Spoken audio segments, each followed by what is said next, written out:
be careful in dealing with such a man. Is this how you do? Okay, because I don't really know if you should go.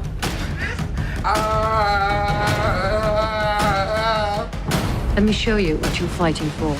Y'all really know how to make a brother feel welcome. Yeah. Let's make it happen. Let's go, go, go, go, go!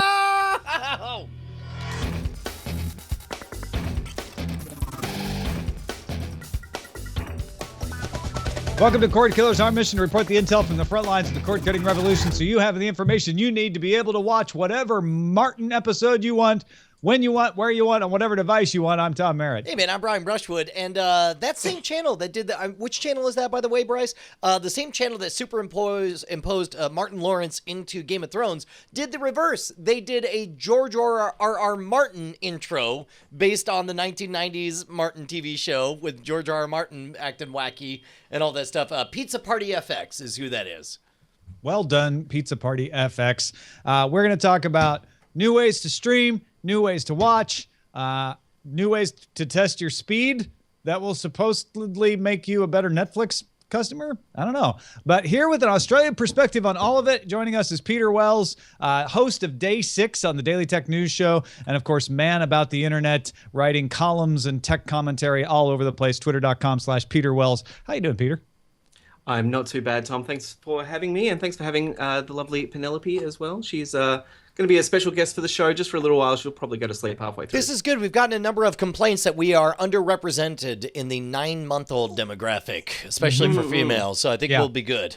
And Brian's daughter, Penelope, has not been on as often, so we were underrepresented in Penelope's as well. No, that's true. If anyone else wants to throw Penelope's in there. She's got some Peppa Pig spoilers to throw in at the end of the show there, so stay tuned. All right, fantastic. Well, let's get right to our primary target. Yeah. Sure, that works too. Hey, you know what? Google I/O happened last week. That stands for a bunch of developers get together in something that looks like Coachella and talk about development. But amongst the many, many announcements that Google made were many about Android TV, their platform/box. They have the Nexus player, of course, the representative of Android TV, but there are also many other Android TV devices, Android TV capable television sets as well. So here, I'll just run through the announcements real quick, Brian. Google Cast, the same thing that's in Chromecast, is coming to more TVs. It's already in the Vizio, but it's coming to Magnavox, Philips, Polaroid, Toshiba, Westinghouse, and more. The new Android N version of the operating system will bring picture-in-picture, an API for recording live TV, which I find intriguing, and of course support for 4K and HDR. An Android TV box is coming from Xiaomi. They are famous in China for making phones with their own modified version of Android, but they're going to come with an Android TV-based box that's 4K and HDR capable called the Mi Box in the United States. And apps coming to the Android TV platform galore. I won't go through all of them, but significantly Stars with their subscription version that you can get without a cable subscription, and Watch ESPN, which your only cord-cutting way to get would be to get Sling TV or use a cable login. I got to tell you, in many ways, this is an echo of a story that we already covered a while ago when Google dropped the Chrome part from Chromecast and it just became Google Cast. We were sort of talking about there needs to be I think it was me basically just making a wish that there would be sort of one universal standard that everybody knew they could sling material to any device near them. This is the beginning of that, right? This is the beginning of universal acceptance. Do you think, Peter, that this is a major step in the right direction, or is this just is it not big enough to call this an avalanche yet? I am positive about it just because I do think that there are far too many marketplaces out there. I just played with a TCL television from China, and I thought it was going to be the perfect nerd box because it ran Ubuntu of all things, but then you boot it into the kind of media player center, which was also very nice. Like, it was a beautifully designed center, and it had its own little specific remote for that. But then once you got in there, it was just this desolate wasteland of an app store because the world doesn't need any more app stores. And so I do like this idea of kind of the consolidation around Google and Apple. You know, I know people freak out about giving these two companies any more power than they already have, but they're the best people for this job. So I'm kind of glad to see Google TV moving into, or Android TV moving into more boxes out there. Samsung and Sony have both kind of given up their own stores and recently adopted Android TV as well. I think it's positive. I mean, is this a case where we're consolidating around Coke and Pepsi and everyone else has to be RC Cola? Or Tom, do you feel like they're even in the top two at this point? I mean, they're so far behind. Yeah, I feel like Android TV up until now was definitely the fourth box I thought of. I'd always think of Roku and Apple TV, and Fire TV has really come on the scene as sort of the third of the three boxes. And with this, it's definitely Google's play to say, hey, maybe it's not the Nexus player, maybe it's one of these other boxes, but Android TV is a platform. And just like in phones, where maybe not any single phone was able to be more popular than the iPhone, but the breadth of them available made the platform for Android much wider in adoption than iOS. I think that is Google's attempt here. They've got a ways to go, but at the same time, they don't have as high a hill to climb as they did with phones. Yeah, my gut tells me, and this is interesting because I think of Roku's strength as far as like its market penetration is very, very good. You know, probably would you say it's ahead of Apple TVs or as good as? Do we know who's number one in the set-top boxes? Roku's number one the last time we talked about it on this show, and Apple TV was pretty good. I don't think Android TV has very much penetration yet. Okay, but on the flip side, think about the Fire TV. So it has definitely less penetration. However, they have the far superior marketplace. When you think of, the ecosystem that you get into, we've talked about the fact that just by happenstance, I happen to own more content on the Amazon store than I do on the Apple store, which, sort of determine I guess I'm going to get a Fire TV. What is, do you think that the Google Play Store needs to grow or can this be a hardware penetration only? I mean, Chromecast is actually way more popular than the Android TV and probably has more apps supporting it, I would guess. At least it's pretty close. I mean, when you're just getting Stars and Watch ESPN, you're definitely playing Come From Behind, right? Yeah. Okay. So we've talked about hardware penetration and coming from behind. Peter, talk to me, buddy. What's your opinion on this whole thing? Well, yeah, and I should clarify that I kind of did mean Chromecast, and I think that's one of Android TV's big issues is that they do have too many products here. Two is too many. So I do think that like for most people, I would think Chromecast, and I should say as well that those Sony and Samsung TVs do tend to have a Chromecast layer rather than an Android TV layer, which is kind of interesting in itself. I mean, for me, and I would say the majority of set-top boxes in Australia, Roku is here, but it's kind of like this dumbed down version 2 Roku that only one ISP sells exclusively. So it's not actually, it doesn't have a huge market here, but I think the PlayStation 4 is probably the go-to device for most people. I've got everything plugged into my TV and I still go for the PlayStation 4 because it's the only one that has all of our free-to-air catch-up TV services as well as Netflix and Plex and everything else I might want. So it's easy. It's the one HDMI cable that I don't have to switch. Yeah, and then we're back to the question of like, are we arguing, and not that we're arguing, but are we arguing about which hardware is going to be dominant or which platform is going to be dominant? Because you can make a case that those are different platforms, right? Netflix and Hulu and Amazon are software content platforms, and of course, the PS4 happens to be the hardware that runs all of them. Same thing with the Roku and the rest.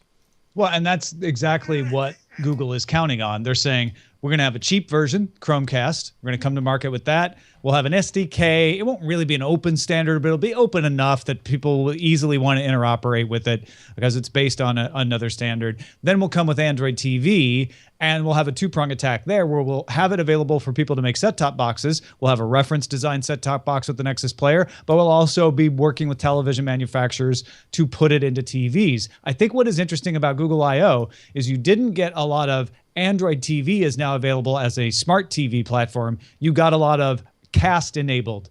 And so I wonder if that doesn't signify that the eventual winner here will not necessarily be Android TV, but actually Chromecast will be Google's top streaming. It's not really a set-top box, right? But it's top streaming application. Yeah, top streaming format. And to be honest, I think that's the smart play. If everything, because think about it, if all of a sudden the PS4, next version of the PS4 came out with cast enabled, I'd be like, cool, that's great. I get more things I can sling it to. And on the one, this is sort of that that constant struggle that a lot of telecommunications companies have, where it's like they don't want to be dumb pipes because there's more money in providing access to a lot of content and all this stuff. But at the end of the day, if everyone treats them as a dumb pipe, it's good to be the number one provider of dumb pipes. And I feel like Google might be able to pull that off here. I found the strategy analytics report that we talked about back in March. Chromecast actually does have the top market share, 35%, followed by Apple TV, which just took over the lead from Roku, and then Fire TV, and then everything else was minor behind that. And total numbers shipped over the lifetime of the devices. Apple TV has 37 million shipped. Google has shipped 27 million for Chromecast, and Roku's only shipped 20 million boxes. So it really is Apple TV and Chromecast at the top of this market. And interestingly, actually, my Sony TV, when we bought it, like I think 2 years ago, it had Miracast, the open sourcey type version of all of this built in. And a couple of months ago, I got a firmware update for the TV that turned Miracast into Chromecast, or Google Cast. Yeah, and Google Cast, if I'm remembering right, is built on top of Miracast, so that makes sense. I can do some interesting things where I actually take devices that are Miracast enabled. I think it's Miracast enabled, but anyway, things that aren't necessarily Chromecast, and I can use the Chromecast button to stream them to these Miracast enabled boxes. So there's more going on here than meets the eye. Anyway, I do think that these are good announcements. I think Cast getting into TV is probably the smartest thing. I don't know if Xiaomi is going to really make a splash in the United States with a 4K box that runs Android TV, but they do have good marketing chops and they do price their devices affordably. So it's a little bit of a different approach from them. Heck yeah, man. I'll tell you what else is a different approach. Let me take a different approach. Sure, previously, Brian, it's about time. We've told everybody that one way to support Cordkillers is to go to patreon.com/Cordkillers, and we normally tout the fact that we are only, 64 people away from hitting 2,000 patrons. We would love it if we had a legion of you guys. 2,000 people supporting us, keeping us loud, live, and independent. But I feel like I'm going about this whole marketing thing wrong. Really? Instead of focusing... I was going to suggest we just look for one person who is actually 64 people. Is that not where you were going? No. Here's what I'm thinking, right? Okay, on the one hand, we could talk about how close we are to 2,000 patrons. I don't think we should do that. I think Patreon has the right idea. Look at the page. Go to patreon.com/Cordkillers. See over there in goals? It reminds us that we are only 1.5% of the way to our goal of $100,000 per episode. Right. Like, we're nowhere near our goal. Because at $100,000 per episode, we stop all other projects and instead dedicate the remainder of our lives to 24-hour news streams forever until one of us dies at the mic. I may not have been clear-headed when I wrote this goal when we first set everything up, but I signed off on it. I mean, let's you know what? Let's just say, wow, guys, good job. Only 98% of the way to go. Yeah, get us there. Come on. 64 of you pledge $100,000 an episode. And we're done. And we're done. Done. If you can't do that, we'll take 5 cents. Really. I mean, they can pledge $2,000 an episode. We'll blow past 100,000. There's no maximum. Episode. I think that should be clear. It's fine. Patreon.com/Cordkillers. Let's move on to Signals Intelligence. Because we only exist because of you. We don't take advertisements. We just do stories like this one, BitTorrent Live. Using peer-to-peer to deliver live streaming video with less than 10 seconds of latency. You're like, yeah, Tom, you and Brian have been talking about that since last decade, probably. And we probably have. But they are finally ready. 13 free channels will launch with the official BitTorrent Live service. That includes live sports, news, film, and tech. Our old home Twit, This Week in Tech, is one of those 13 free channels. They've been testing this for a long time. They will offer subscription channels, ad-supported channels, and pay-per-view networks are planned as part of the future as well. You can sign up to get an email when the service goes live very soon at BitTorrent. But the key to this, and you guys probably know this, but just for anybody in the audience who doesn't, BitTorrent it's not piracy. First of all, it works by saying, hey, everybody who is wanting to share this file, swap pieces of the file with each other so you don't have to have a central server. And when you're talking video streaming, that is really essential for somebody who doesn't want to have to spend a lot of money coming up with a server to stream video to thousands of people at once. That's expensive. It's a load. It's hard. It's a cost on bandwidth. And what this will do is say, hey, anybody who wants to stream the more people you get to watch your stream, the better the stream will go, and we'll even provide a little infrastructure to get you up off the ground. Yep. Excuse me, I just choked on my own saliva. So this was interesting to me because they specifically mentioned in their press release that that they're all too familiar with laggy video, and that the benefit for this, and I think it was the Next Web article, was talking about the problem with CDN distribution is that the costs increase linearly with the audience size. And that's something that I never expected us to get hands-on with as we moved to diamondclub.tv. We had to sign up with a CDN distributor, and we found ourselves as content creators in the weird double bind of realizing that the more popular we were, the more expensive stuff was going to get. And so weirdly, we had to, kind of cringe every time we looked at how popular the live stream was. And luckily we have a solution that works for us now. But the idea of a low latency peer-to-peer connection where the more popular we get, the more people are hosting everything sounds incredibly enticing. And I would love to jump onto it. What say you, Peter? Look, I think this is going to be great for you, and I think this is going to be great for a show like Twit that has a nerdy audience that can see past the word BitTorrent. But the fact that Tom had to start this story by saying BitTorrent, it's not piracy, is always going to be the issue that BitTorrent has. I can't see this being very popular outside of nerdy circles. Am I wrong there, Tom? Well, I don't know. You may be right. You may be 100% right. It's up to BitTorrent to fight that, right? Like, you can change that perception, but you have to get the content that changes the perception. I don't think it has so much to do with the name as it does with what stuff will be available here. Is it stuff that a lot of people will want to watch in enough numbers that it gets other manufacturers of video to decide, hey, we want to go over there too? Can you get a big network like a Maker or a Full Screen or somebody to decide, hey, we want to do a live stream and this is a great way to do it? That's what's going to make this pay. Or even something like NBC doing some kind of bootstrap live stream as well. Yeah, I'm going to say, isn't it? Oh, sorry. So no, I was just going to say, Peter, you're not wrong that the reputation with you always have to say BitTorrent, it's not for piracy, but we used to have to say that about MP3. And how long ago? How quickly did we give that up? Once we first of all had the iTunes store, and then later lossless audio and all that stuff. MP3 isn't a bad word. FTP isn't a bad word anymore. And I gotta feel like BitTorrent can flip a switch as soon as people honestly don't care about the format. They won't even know it's BitTorrent. They'll just know that of the 4 ways they can get their sports feed, that's the one that looks the cleanest and has the lowest latency. And then before you know it, within a year, all of a sudden everybody knows that BitTorrent means high quality video streaming. I don't know, mate. I mean, seriously, MP3, yes, had the same kind of issue, and it was able to get past that. But that's a very different thing. I mean, I think to say BitTorrent just needs to get past this association with piracy in its name, it's kind of like saying, the Starks are just having a couple of rough years on Game of Thrones. Like, it's been happening for a very, very long time. Like, this is ingrained now. People just naturally think BitTorrent means piracy. Man, I gotta tell you, like again, yes, I won't dispute everything you say is true for right now. But if there's one thing the internet has taught me is that they turn on a freaking dime. It takes 20 seconds for all of the internet to change your mind. And I feel like once this launches, if it is as good as they claim, if it is adopted by major distributors, I feel like it'll be a matter of seconds in internet time till everything's flipped.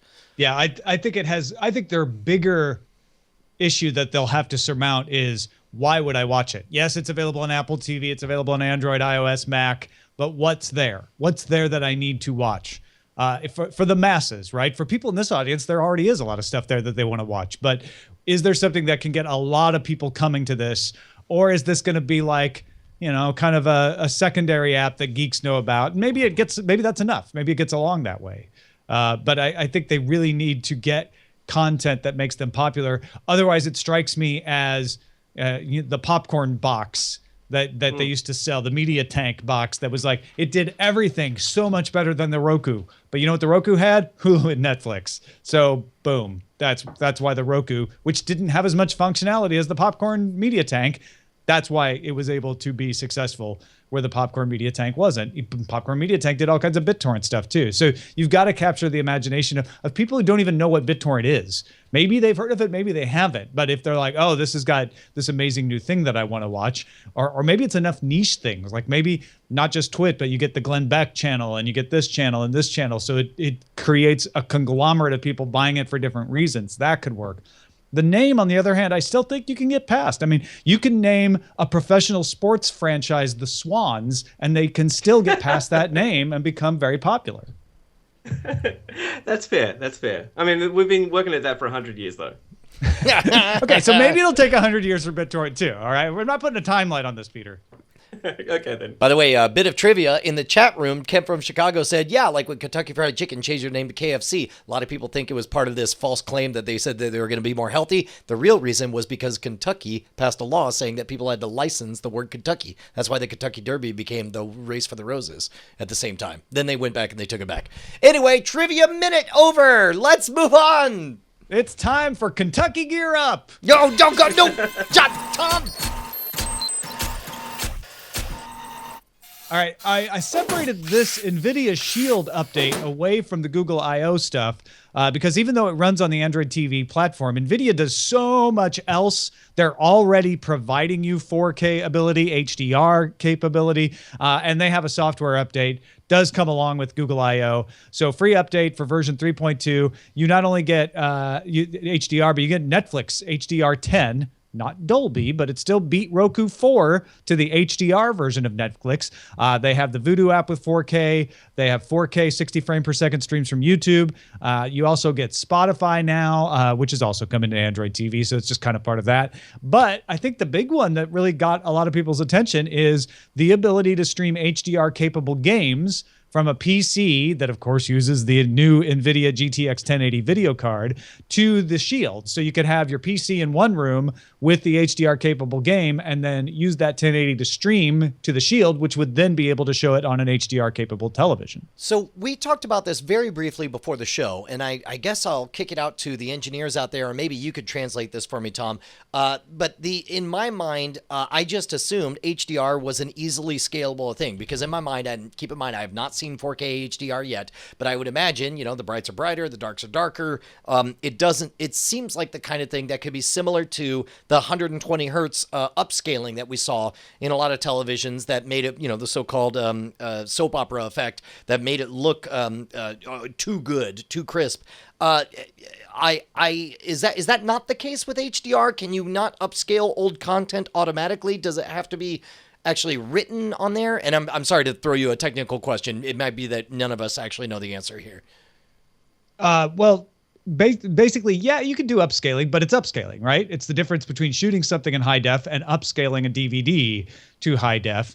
There are two ways of doing HDR images. One merges multiple low dynamic range, standard dynamic range photographs, or you can also do it with video. So you're basically shooting two versions of the video. You've seen that on your phone, right? Sure, when you do an HDR photo and you get two of them. The other is acquired using special image sensors, like an oversampled binary image sensor, for instance. So basically what I'm saying is you have to shoot it in HDR if you want it to actually be HDR, which means therefore you have to then just you have to have that source file be HDR. You can upscale, but it's not the same as real HDR. With a video game, I guess it just means re-rendering it and adding some code to render it out in HDR and sample the images that way. I'm not sure what other work has to go into that for a video game. Yeah. How excited are you, Peter, about HDR? Is it because everything I've heard is that it looks extraordinary. You've seen it, right, Tom? I have seen some HDR video, but I haven't seen a video game in HDR, actually, to be honest. But if it delivers the same pop in color that you get with the video, then I think it would. You don't think it would be worth it? Oh, I mean, I hope it. I haven't seen it. I assume it will. But let's go to Peter. Yeah, so I've been to a couple of different TV launches recently that have had HDR TVs, and it's really good to see. Not just because the picture quality is great, but I mean, it's good to see that TV manufacturers have put aside 3D and put aside some of the other gimmicks like curved screens that they were doing for a long time there, and have gone back to focusing on picture quality. It does look amazing. HDR TVs, even if you put, say, the top of the line $6,000 OLED TV beside a HDR version, you can still immediately tell the difference, and it's gorgeous. So yeah, I'm super excited. Although I don't earn anywhere near enough to be able to buy one of these TVs anytime soon, or this graphics card anytime soon. So yeah, it'll be a while for me to get into this, and I only just bought my TV like 2 years ago, so there's no need to upgrade it. But I'm excited for this technology to become cheaper and more mainstream, because yeah, it really is night and day above the picture quality you have now, especially if you've got just an LCD TV. Oh my gosh, the difference is amazing. And people have been touting the Nvidia Shield, right? The people who have this say this is the best set-top box because it does real gaming and real streaming gaming and great looking pictures, and now it can do HDR 4K as well. It's really making a case that this is the ultimate. If you want games, I'm still not convinced that if you're not that worried about games that this is the one to get, but it certainly is more affordable than getting PlayStation 4, or at least less bulky than getting a PlayStation 4 and Xbox One. Yeah, it's hard to convince your parents to get a PlayStation 4, but if you tell them this is the set-top box they need, then maybe they'll listen. But it certainly I mean, it's $200 for an Nvidia Shield, and frankly, it's not that much more to get a PlayStation 4 or an Xbox One. And they're going to say, "Why can't I get that $70 Roku?" Yeah, no, you can. Go ahead, Mom. Whatever. I don't understand. You just want to play your video games. Look, Mom, Mom, sweetheart, I'm in the middle of a show. I host a show every Monday. It's called Cordkillers. I know you said it does the 4K HoDoR. Okay, all right, stop. Listen, Mom, I got to put you on pause because I got to talk about my new favorite book. I've been keeping up on, can I tell you how much I've enjoyed getting the updates from Inkshares ever since I pledged my support to pre-order Pilot X? They've been talking about, they've been talking about the latest news, where all the buzz is. I love that your book was what caused me to join the Inkshares kind of ecosystem. Well, thanks, man. I'm glad you joined, and I hope you liked the book. We thank you to everybody in the Cordkillers audience who pre-ordered it. We met the minimum, so the book will in fact be published. I've already went and I've started the publishing situation. I'll keep you guys updated through Inkshares, and it's not too late. You can still pre-order the book at inkshares.com. Just search for Pilot X. It's a story about a time traveler who wants to just fly around in this time ship, and he gets sucked into a dimensional war. Comes from a race of people who consider themselves kind of the masters of time and space, and they're fighting against some other people. Turns out that maybe the race he comes from is the cause of the war, maybe. So it turns out they're not the master. He's suspicious, race. And he ends up doing some things that were pretty hard to see. I was convinced you were just going to keep on telling the story. You're like, anyway, at the end, it turns out the butler did it. Big surprise. There's sample chapters up there which give away some things you might think are the end, but aren't. Right on, dude. Don't forget, there's 2 ways to support the show. You could, of course, donate to Patreon or buy Tom's book. Yeah, or scam stuff. Yeah, but right now, we're talking about TomMerrittBooks.com. Let's go to the front lines. Front lines. So Bloomberg says they're always talking about Samsung behind their back. They're like, hey, guess what? Samsung's in talks to launch its own TV streaming service. Did you hear? Samsung told CNET, I don't know why Bloomberg does that. Actually, this is their quote. Our approach is to continue to develop strategic collaborations with content partners rather than to compete with them. Yeah, right on, dude. Sure. Yeah. I love strategic partnerships. The question is, would you want Samsung to get into this game? Is that a smart move for them? Oh, man, their music service Milk was fantastic till they shut that down. So I understand your answer, Peter. What about you, Brian? Man, I ain't got a dog in this fight. I don't care. I'm totally platform agnostic on everything. Yeah, but we're not talking platform. We're like, do you want a competitor to sling PlayStation Vue from Samsung? Okay. I mean, Samsung means one thing to me. It means generally good consumer electronic devices. If they want to generally good image sensors. No, I get it. They're a semiconductor company, but they also make phones, Brian. Yeah. They also have a financial arm. I get it. You think of Samsung as a bank. So do we all. No, but they also could make... Yeah, I'm just not very brand loyal. Right. Hey, But man, it's not the about brand pilot. loyalty. It's like, do we think... It's sort of like Apple coming up with a TV service, just Samsung, not Apple. Not very loyal to Apple either. None of the above. But would you forget loyalty? Do you want another competitor?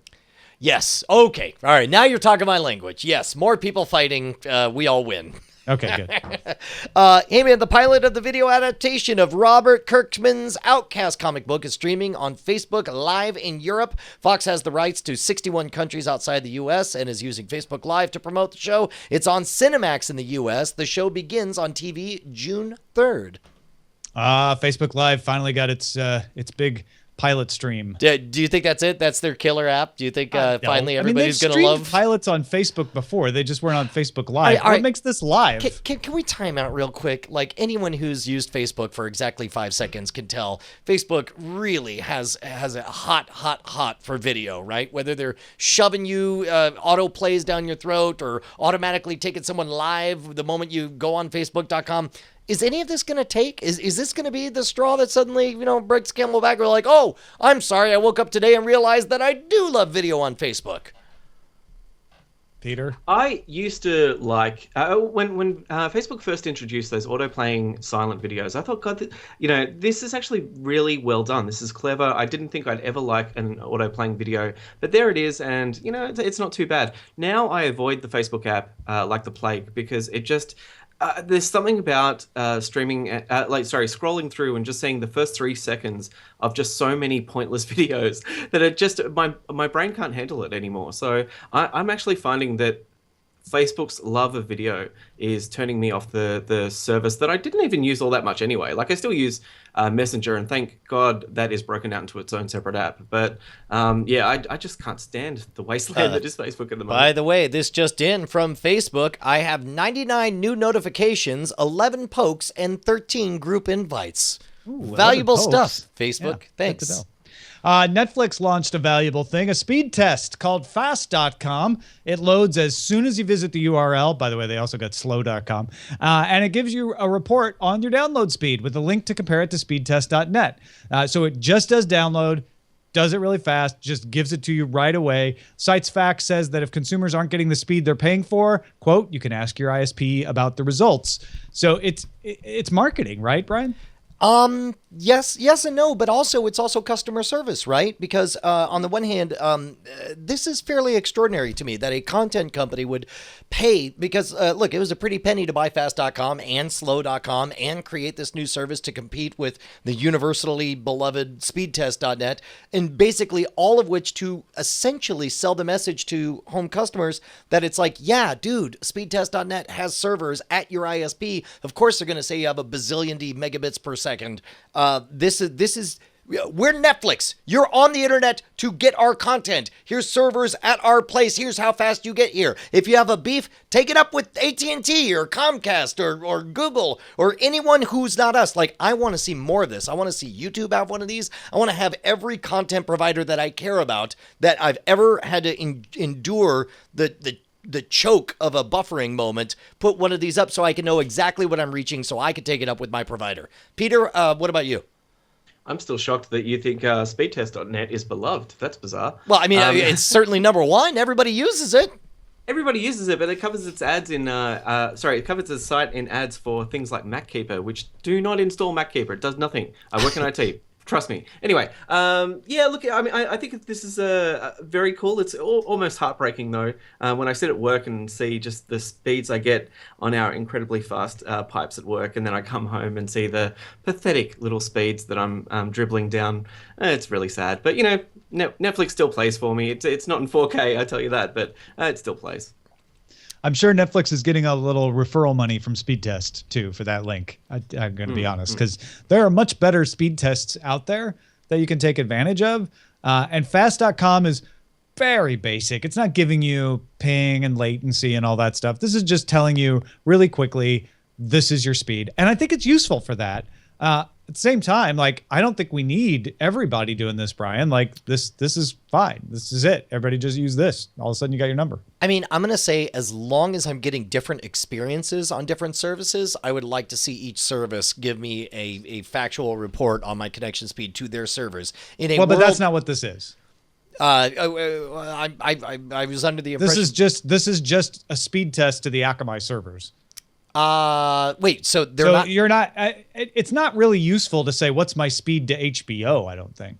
Why not? What do you mean? Because they're all coming through, there's so many pathways to get there. Like, your speed's your speed. Okay, no. I think I'm curious, actually. You're bringing up an excellent point, which is, if I go to speed test and I get one speed rating, and then I go to fast.com and I get another, could I use that as evidence that Netflix is not being properly delivered? Yeah, no, that's exactly my experience. And I don't think that's what fast.com shows you. You know what? We'll lean on the engineers listening right now to correct me, but it was my impression that, let's say, if it's an Akamai server, then that's where Netflix is running it. Yeah, but so's the rest of the internet. That's all. I mean, I don't know that it's not the domain. It's not testing the domain Netflix.com and its entire interconnect path, but I could be wrong. Well, I mean, given that we've had, entire stories about, the stare down, the Mexican standoffs over who's going to pay for what last, bit of connection between Netflix and me, I don't know. I need a grown-up. saying it is a speed test to the closest Netflix server, so maybe that is right. Interesting. Well, we'll hear more from people who are smarter than us. Alexa on the Fire TV has been expanded to handle launching apps, playing selections from Amazon Video and add-on subscriptions, and browsing local movie times. Can also search local business listings and Kindle books with text-to-speech capability. Fire TV can also play YouTube videos in 4K. I'll tell you what, man, this reminds me of the early days of the iPhone. I remember being so amazed that it was the iPhone was the first device that I ever got up and woke up the next day and suddenly my phone was better due to software improvements and connectivity and stuff. I would love to see that same kind of trend continue on Alexa on the Fire TV. Yeah, they keep, I mean, they're in a race now because Google announced their Google Assistant and their Amazon Echo competitor, Google Home. But they're continuing to put Alexa in more and more of their devices and adding it to be compatible with other devices. My wife just got a sensor, I think it's sensor touch makeup mirror that is going to add Alexa support in June, so that she can just tell it, like, show me outdoor light, and then it'll like adjust the lighting for her. Oh, that's great. Yeah, so it's pretty crazy what they're doing. Friday evening at a fan event, J.J. Abrams said that Star Trek Into Darkness director Justin Lin was outraged that Paramount and CBS were suing the makers of fan film Axanar. Lin pushed the studio, and according to Abrams, the lawsuit will be stopped, quote, within the next few weeks.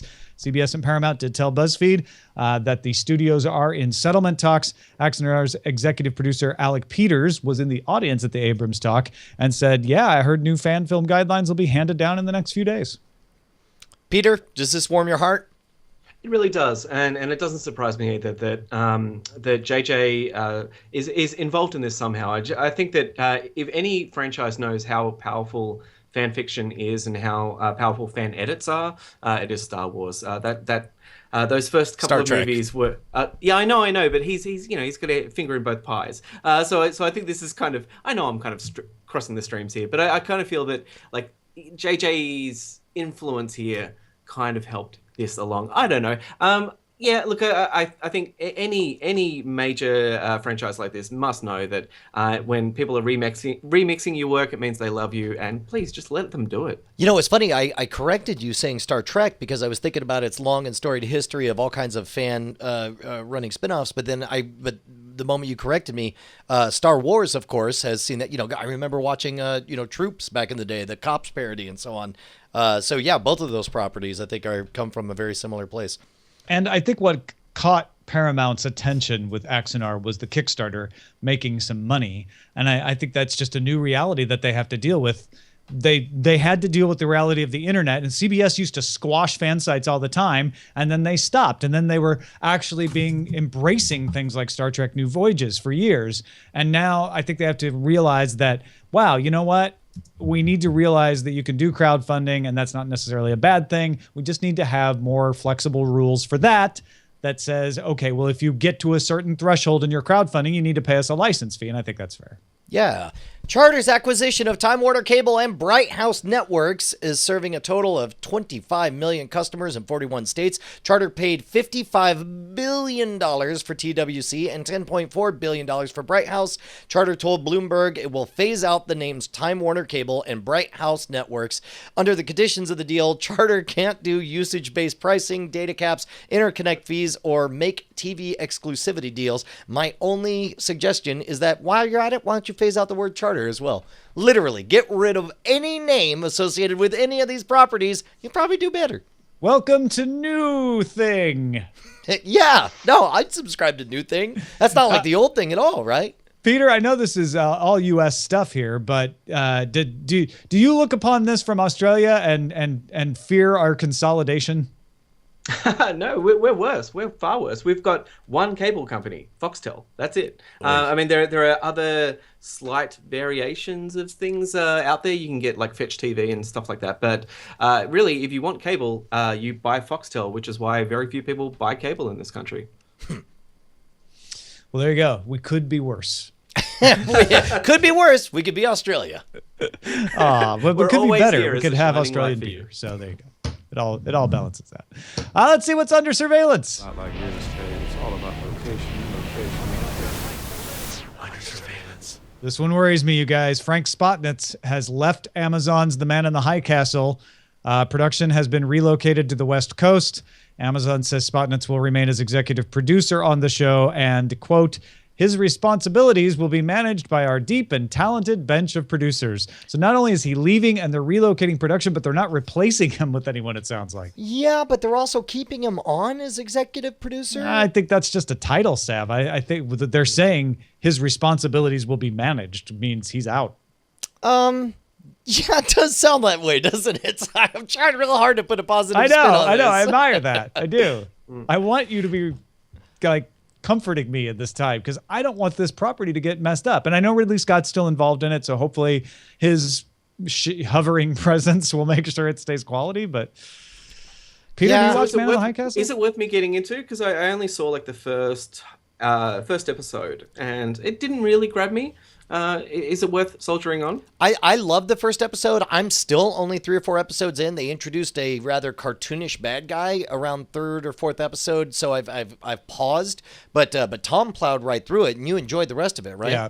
The episode 6 is worth watching just on its own, I think, for the chilling parallels. Cool.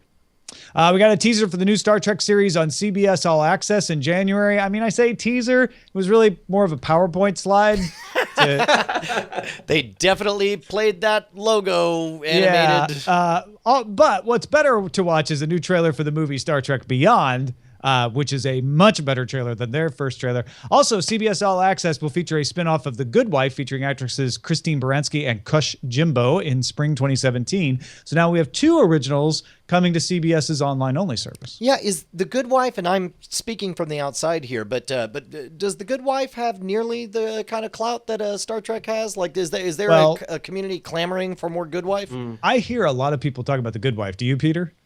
Absolutely, yeah. My Twitter feed surprisingly freaked out at the final episode, which is not something I thought I was following many Good Wife fans, but apparently I am, or at least I'm following people who retweet a lot. That does change things. So you're saying that I guess The Good Wife, and this is what an idiot I am, I guess it ended, and so now there's a void that needs to be filled that people are going to be signing up for? With the spinoff, they would be carrying on that world, I guess. Yeah, no, that's great then. And CBS says we looked at one of the most popular shows on CBS All Access, and it was The Good Wife. So hence we're pulling a Netflix and doing a data-driven show. Yeah, right on. Did you watch the Star Trek Beyond trailer? I did. Okay. I can barely remember it. All I know is there was no Beastie Boys in this one. Yes, that is true. But oh boy, I don't know what to say about this new Star Trek movie, especially because it'd be a conflict of interest because I don't own it in the movie draft. I think it's fantastic, and everyone should buy lots of tickets. No, I disagree. I think you should unbuy it. You should short this movie. Short the movie. Netflix's revival of the Gilmore Girls will consist of 4 90-minute movies, and it has a title now to be called Gilmore Girls: A Year in the Life. I love this idea. I think this is a brilliant idea to take an established, what was it, a 30 or 60-minute show when it was running? It doesn't matter. But whatever it is, like, it's on a different platform. It has a different kind of budget. They have different rules as far as what they can do.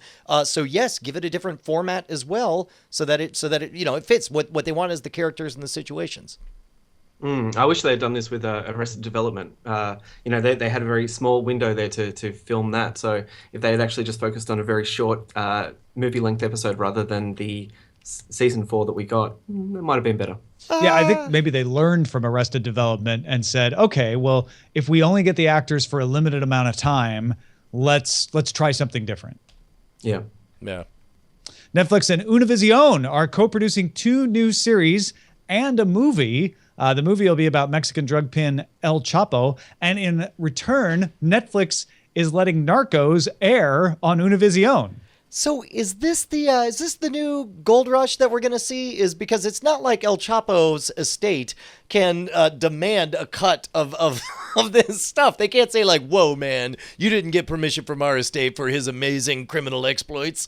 I mean, this is great. I love Narcos, and if we get more of that same flavor in a different location or whatever, I'm down. And I think it's fascinating that they're partnering with a broadcast network.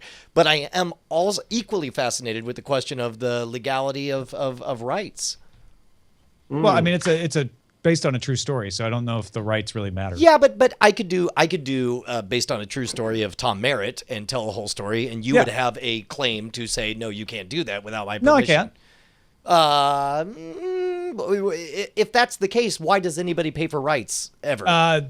Because you want to use particular images, etc. Like, I don't know. If you're telling a true story, I think you're fine. There's a line between documentary and fiction, though, and a lot of times people also want to use imagery and things there are plenty of unauthorized biographical films. Yes, that is true. This is what. Okay, we got the lawyers. Anyway, engineers and lawyers. Write us. That's entirely unrelated to this story question. A fascinating one, mind you, Brian. Yes. Sorry. But the story here isn't, can people make biographies legally or not without getting approval of the subject? The story is freaking broadcast network and Netflix teaming up. Like, that's unthinkable. That's unheard of. Yeah. No, I mean, it's not unthinkable. I'm thinking of it right now. Netflix has sold broadcast rights before, so like House of Cards. Outside of their market, right? Right. Before they launched worldwide. Now they're saying, like, and what broadcast network is willing to do this? Univision, where they're like, nah, I don't know that there's really that much of an overlap. People who watch our broadcast signal. I mean, Univision has been on Sling TV first. They were on Sling TV before it was Sling TV on the Dish International service. They've gone straight to the internet as well. I feel like Univision's kind of blazing a trail here. Yeah, they're certainly early adopters, and I'm a fan of the bold risks that they are taking. On the other hand, lawyers, please let us know. Yeah. I'm so excited for this week's emails. Cordkillers@gmail.com. All of you, right. Netflix posted a blog about what's coming to its service this summer. Most of it was, the kind of things we talk about every week on Under Surveillance, but they went all the way into September and pointed out that's when their deal with Disney starts. So the latest films from Disney, Marvel, Lucasfilm, and Pixar will start showing up. Also, Netflix originals Mascots from Christopher Guest and War Machine from Australian director David Michaud, starring Brad Pitt, comes to Netflix in September as well. Exciting stuff, man. Netflix continuing to kill it. Peter, do you know that director? Yeah, he directed, well, I don't know him personally, but he did direct Animal Kingdom, which, if you haven't seen, is pretty damn good. Although if you're wanting to spend 2 hours or 3 hours with an incredibly depressing bunch of criminals from Australia, I'd go, rather than Animal Kingdom, which is still very good, I think The Boys is a much better and more terrifying film. Interesting. And Brad Pitt on top of it, doing a Netflix. Yes. Yeah. Well, Brad Pitt is a big fan of Australian cinema, fascinatingly enough. He does appear in quite a few Australian directors' movies, and he's even paid for a couple of little indie Australian gangster films over the time as well. We tend to just make true crime movies. That seems to be, as a nation of convicts, that seems to be our go-to. Ha! It's called nostalgia programming for you guys. Yes, all right, let's talk about what we've been watching, starting with you, our guest, Peter Wells. What you been looking at? Well, I don't know how often Veep gets love on this show. I know everyone crowds around HBO to watch Game of Thrones every Sunday, but for me, it's Silicon Valley and Veep are actually the highlights of that week. So I don't know. Do you guys watch it? Do you watch Veep at all? Yeah, I watched most of the first season. I liked it a lot, but much like Silicon Valley, I've enjoyed both Veep and Silicon Valley, but for whatever reason, like on the list, it's always just outside of the cutoff time of like, and I'm out of time. Fair enough. Yeah, I mean, I didn't actually like the first season all that much. I think it really picked up in the second season. It had that same kind of issue with the US version of The Office, where that first season was so derivative of the UK version. So obviously Veep is kind of sort of based on The Thick of It, which is a UK show, which is by the same creator. Have you guys watched that? No, but I've not seen The Thick of It. I've heard great things though. The Thick of It is fantastic. It is. First of all, it's got one of the greatest characters of all time.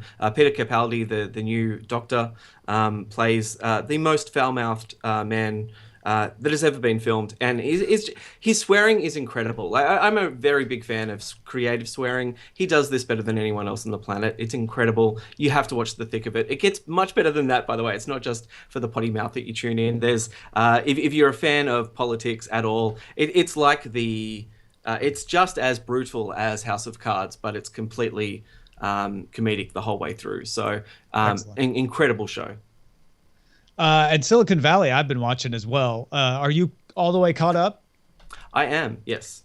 It's better every time, I feel like. And it's funny to watch the tech press cover it, because this week's episode, before I watched it, the headline was Silicon Valley covers an uncomfortably true issue. And I was like, oh, wow, is it going to be like harassment in the workplace? Like, what are they going to do? It was about a tech blogger getting a leak. So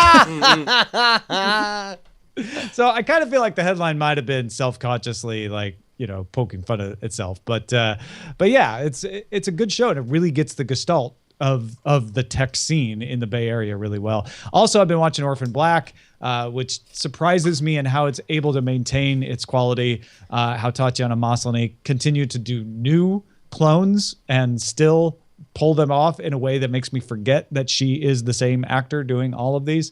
And I've really been enjoying the story of Uncharted 4, Brian. Oh man, I am in love with my experience on Uncharted 4 lately. I didn't even realize you snuck that in there. I talked about this yesterday on the Weird Things podcast, how Rob Krekel was talking about how Naughty Dog Studios has kind of traced the arc of the stereotypical American male, starting with Crash Bandicoot being for kids, going to Jack and Baxter being a teenager, going to Uncharted 4 in your or Uncharted 1 and 2 in your 20s, trying to seek your fortune, going to The Last of Us, being what it's like to love, to fall in love with your kids. And then now, I love the fact that Uncharted 4 is really about a midlife crisis. It's about seeking the glory days and what it means to put stuff behind you. Loving it. And I'm loving the fact that it's getting my kids into gaming. It's so much fun. It's really, really, really good.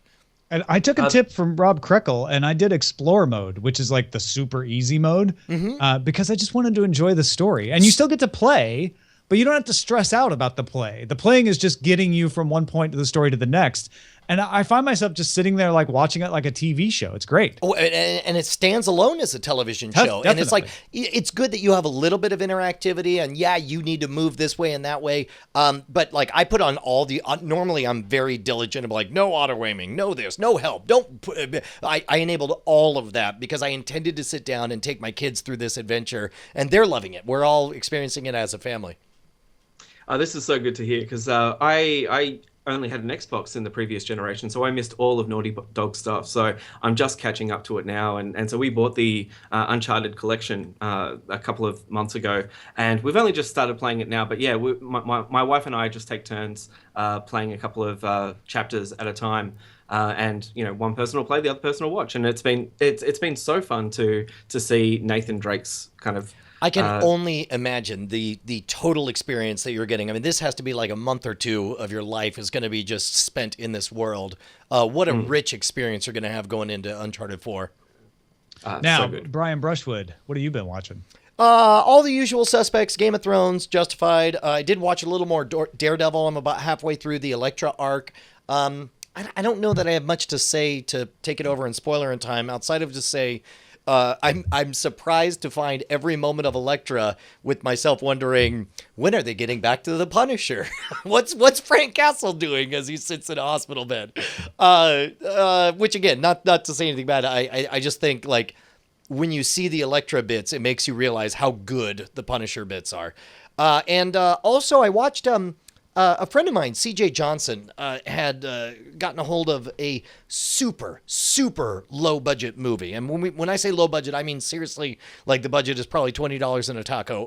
From a friend of ours in, I believe, Arkansas, Chase Goforth, called 25K. And he was talking about how astonished he was that despite the fact that, again, I can't emphasize enough on how small a budget this was done on, but they do some really unconventional things that I've never seen, including the narrator breaking the fourth wall, like describing, minor spoiler here, he describes this character and he goes, it didn't matter because he, is going to die anyway. He's like, oh crap, I wasn't supposed to tell you that. Well, anyway, he dies. and then you go on to watch the rest of the movie. But they do a good job of compensating for the low budgetness by overly saturating everything and blowing it out like a Grindhouse trailer with film grain effects and all that stuff. It was a lot of fun.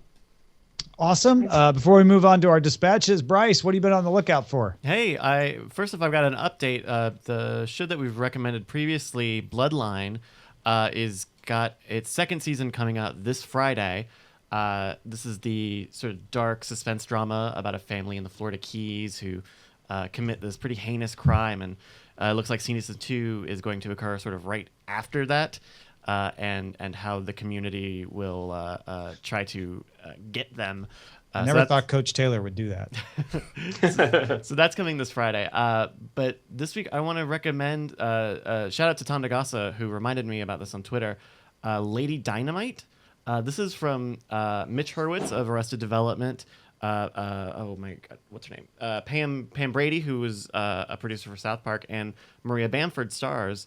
And it's this semi-autobiographical story about Maria's life of of having pretty rough mental illness, having OCD and bipolar disorder, and it takes place in these 3 different discrete time periods in her life, what I like about it is how frank it is at looking at someone who is living in the public eye. While they have this very open, known mental illness, and I think it's really fast. It's star-studded. There are so many great comedians in here, and I think it's just kind of eye-opening in a way that something that is taboo, like a mental illness, would be, but it's still funny. It's still able to be edgy and funny. Well, it sounds like it hits pandering. some of the same notes as Transparent in that regard, in that it's a serious analysis or a serious window onto a difficult situation. I would say, I think that's similar. This is a comedy. Like you can look at Transparent and probably say that that's a drama, but Lady Dynamite is going to make you laugh, while the silhouette of real life is being shown, which is kind of refreshing, and it's really funny and it's really fast. Mitch Hurwitz, who if you've seen Arrested Development, like the speed and the subtlety of the jokes on that show come through in Lady Dynamite a lot. So that's on Netflix. There are 12 episodes available right now. Awesome. Right. And it's got the same doctor from Silicon Valley playing a doctor. Just so you know. Got something we should be on the lookout for? Email us, cordkillers@gmail.com. Let's get some dispatches from the front.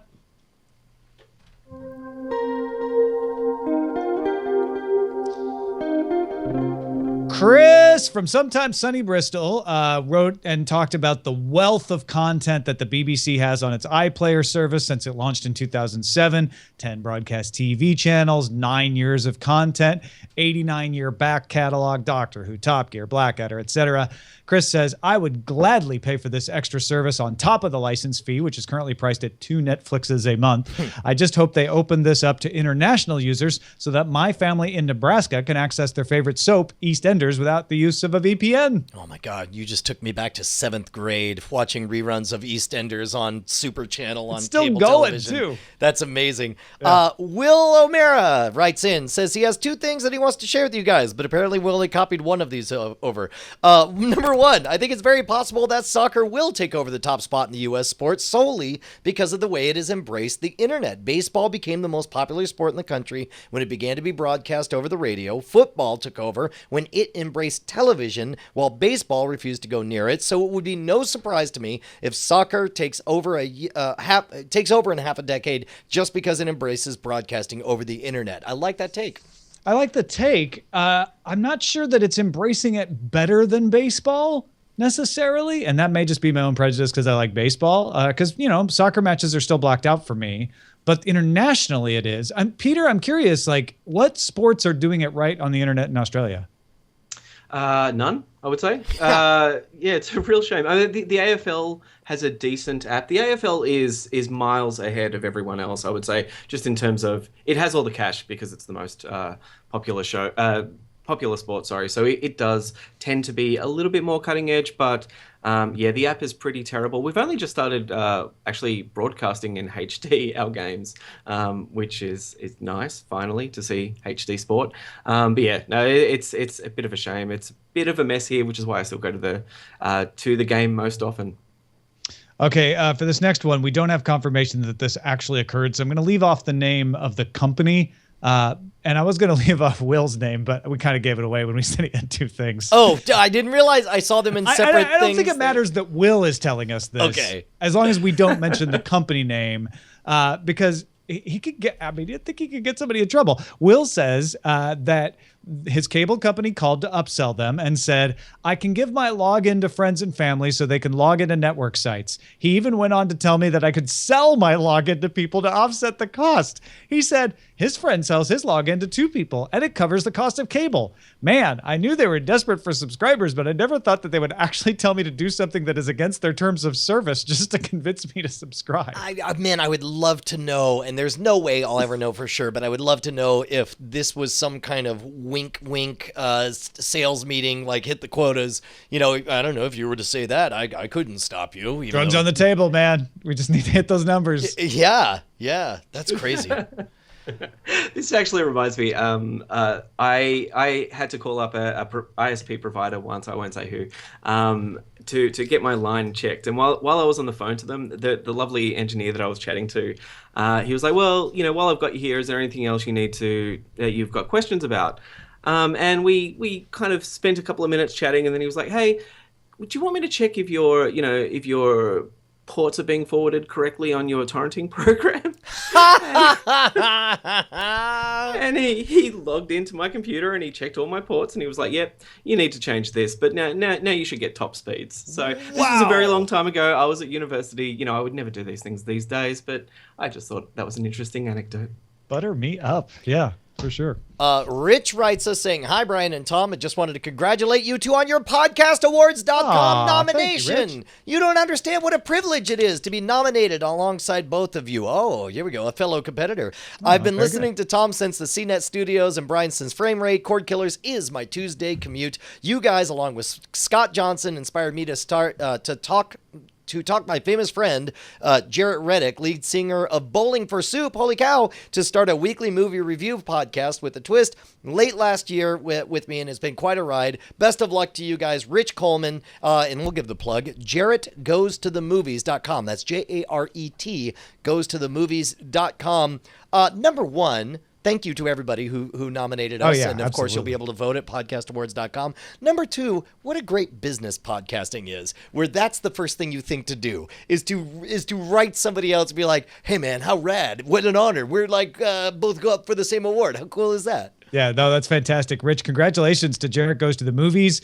Folks, go check it out. JarrettGoesToTheMovies.com. I had no idea that Jarrett Reddick, the lead singer for Bowling for Soup, was behind that. I'd seen the name in the awards list. That's fantastic. Yeah, heck yeah. By the way, while we're at it, the folks who got us nominated are a collective of independent fans. And if you go to hat.t2t2.eu, they've kind of they held their own primaries. The world's first political party for podcasts. They held their own primaries, and we were lucky enough to get their nomination, so they nominated us. Excellent. Thank you, Hats. Also, cordcutting.com, which we mentioned their math last week on the show, contacted us and said, hey, can we post your show on our site? And we're like, hell yeah, post away. Go for it. So you will now find episodes of Cordkillers embedded at cordcutting.com right alongside their fantastic cord cutting news. Thanks to Vil for writing us and offering to do that. That's fantastic. Heck yes. By the way, Peter, where can we see more of your lovely, lovely face?